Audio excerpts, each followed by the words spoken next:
Your brain is amazing. It weighs between 2 and 4 pounds. It's about 2% of your body mass, yet it consumes 20% of your energy and 20% of your oxygen. Why? Well, it controls everything. There's 86 billion neurons in your brain, and there's trillions of connection points called synapses. And neurologists say that neurons and those synapses create neural pathways, or in kind of our language, roadways. Roadways, well-worn roadways that determine our paths, our decisions in life, and our actions. There are habits in life. And when it comes to our brains, the writers in Scripture would say that we have a mind problem. And maybe you can relate to this. Many of us are trying to get to new places in life on old roads. We're trying to arrive and do a new way of living with old maps.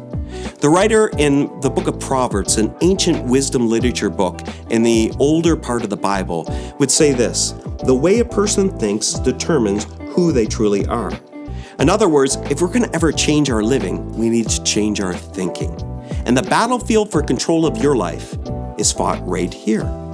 In fact, control is an interesting word, isn't it? Something I don't like, but we've all found ourselves in places where we've been maybe out of control. Maybe it's been addiction. Maybe it's just circumstances of life that are beyond our control that make us feel out of control. We've also been in places, maybe more preferably, where we feel in control, in command of our own destiny and decisions and determining our future.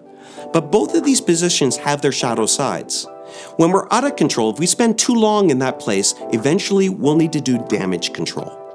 And if we need to be in control, sometimes what happens is we often take control and we become controlling of others. The ancient writers of Scripture give us an alternative to being out of control or in control, and it's to be under control. The Apostle Paul would say to a church in Rome that everyone is under control of something. Something controls everyone. And he says there's two things that control us. It could be either the flesh or the spirit. Now, what does he mean by that? The flesh, he's not talking about your body. He's talking about that selfishness that's in each of us. That can be very controlling in our life. And it could be serve me. And it's all about me. And it becomes very petty and hard on the people around us and hard on us. And then he talks about the spirit, which is coming under God's control, which leads to freedom, where all of a sudden it doesn't just benefit us, it benefits the people around us. We're actually liberated. So who's in control of your life? Is it you? Are you in the driver's seat? And is it centered around you? What about an alternative, a placing your trust in someone who only has your best interests in mind and will not only benefit you, but benefit the people around you?